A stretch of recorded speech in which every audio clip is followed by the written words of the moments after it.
Goeiedag, ek groet jou in die kosbare naam van Jesus Christus.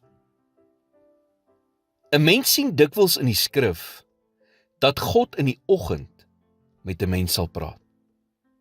Nou God kan enige tyd met iemand praat, maar daar is tog redes hoekom hy dikwels verkies om vroeg in die oggend met mense dinge te deel. Die eerste rede is, want hy wil die eerste plek in jou lewe hê. Hy wil nommer 1 op jou prioriteitslys vir die dag wees.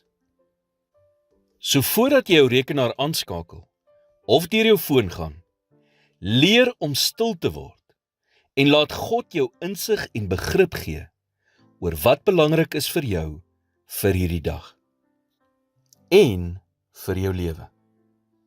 Jy sal verbaas wees oor die duidelike leiding en oplossings wat hy jou gee.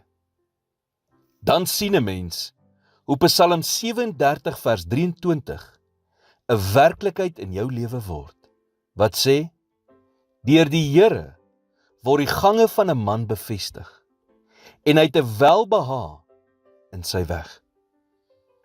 As 'n mens na 'n paar weke of maande in hierdie roetine gekom het, sal jy nie weer na jou ou roetine wil terugkeer. Die tweede rede is, want God wil 'n leë bladsy hê om op te skryf. Het jy al ooit probeer om met iemand te praat wat sy aandag afgelei is of wat besig is met iets? Jy weet, hulle hoor nie regtig wat jy sê nie. Wel, jy is belangrik vir God en hy wil met jou praat. So as God net so belangrik is vir jou, sal jy 'n tyd van die dag kies wanneer jy weet jy regtig sal luister. Kan jy jouself indink watter negatiewe impak dit op jou lewe sal hê as jy nie hoor wat hy te sê het nie, of nie verstaan wat hy vir jou in gedagte het nie? Weet jy waaruit het koning Dawid sy krag geput? Hy sê in Psalm 5 vers 4, in die môre, Here, sal U my stem hoor. In die môre sal ek dit aan U voorlê en afwag. Ons het God bitter nodig in ons lewens.